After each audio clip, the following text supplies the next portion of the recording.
Hello and welcome to a brand new Twilight Walk Talk to celebrate Apraxia Awareness Month 2024. My name is Jaimie Barca and I'm one of the walk managers for Apraxia Kids. Tonight I have with me one of our incredible walk coordinators, Heather Hamilton from our Greater Allentown Walk for Apraxia. Heather, thank you so much for being here.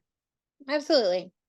So my very first question for you is how long have you been participating in the Walk for Apraxia? The first walk that I participated in was 2009. So we're going on 15 years of being a part of the walk. That is incredible. You are probably one of, if not the longest walk coordinator we've ever had. So that's awesome. So a follow-up question to that is what initially led you to the Walk for Apraxia, especially so early on? So that first year, it was the first year Allentown had a walk. One of my clients, I'm a speech therapist. One of my clients, I diagnosed him with apraxia, and the mom happened to find another mom in the area with a child with apraxia who was organizing the first walk here. So she was telling me about it, and I said, "Well, if you need some help, I'll help out with it." And so I started helping then, and I met Christine, who was the first walk coordinator here. And we became friends, and then I've helped out ever since, or been the walk coordinator ever since. That's awesome. And now, as you know, a lot of our walks, we all have similar aspects across all the walks. We have a ceremony where every Apraxia star is recognized for their hard work, and the walk itself, where the community comes together to support our stars and raise awareness. However, each walk also has things about it that makes it unique and special to its community. So what do you love specifically about the Greater Allentown Walk?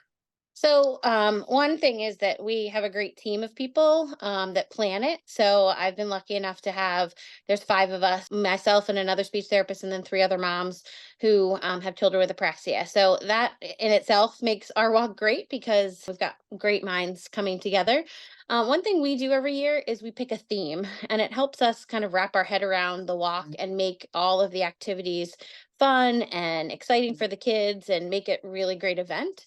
So we pick our theme usually in January, and then all year we're coming up with activities so that the craft is about that theme. And then, if there's some snacks, we do it around that theme so that it's just a fun all around day for the kids. That is so unique.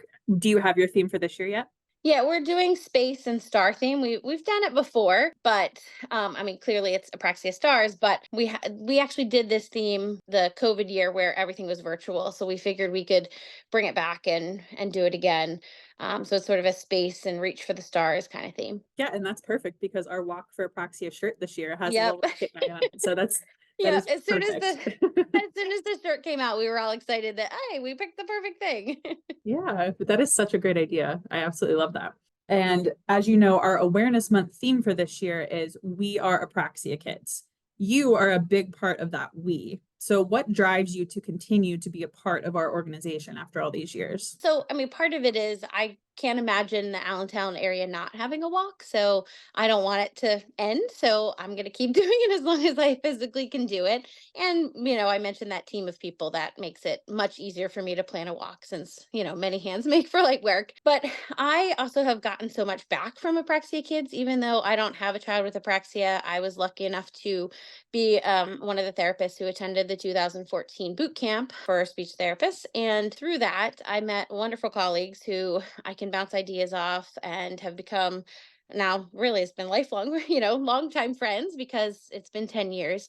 And so because of that, I get lots of referrals and I've met so many other families and kids because Apraxia Kids has me listed as, someone with experience working with children with apraxia. So it's just one way I can give back as well for that exposure and being able to further my career helping all these kids. Absolutely.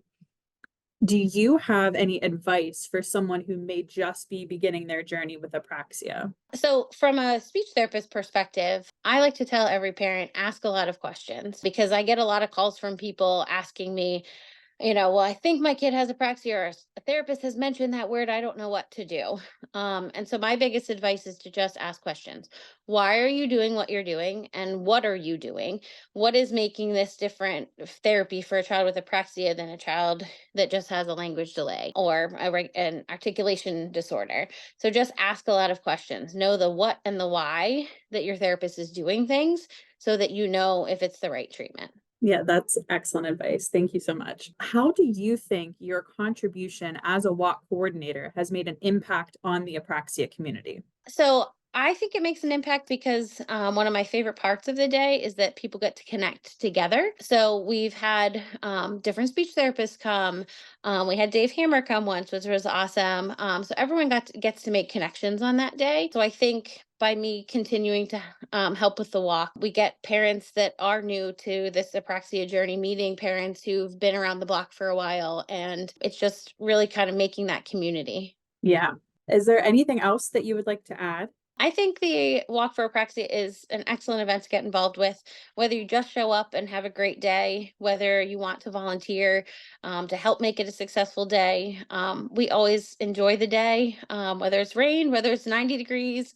It's always a fun day. We're exhausted at the end, but it's a very rewarding event. Absolutely. Well, thank you so much, Heather, for taking the time to talk with me tonight and help spread more awareness about apraxia. I wish you the best of luck with your walk this year. Thank you so much.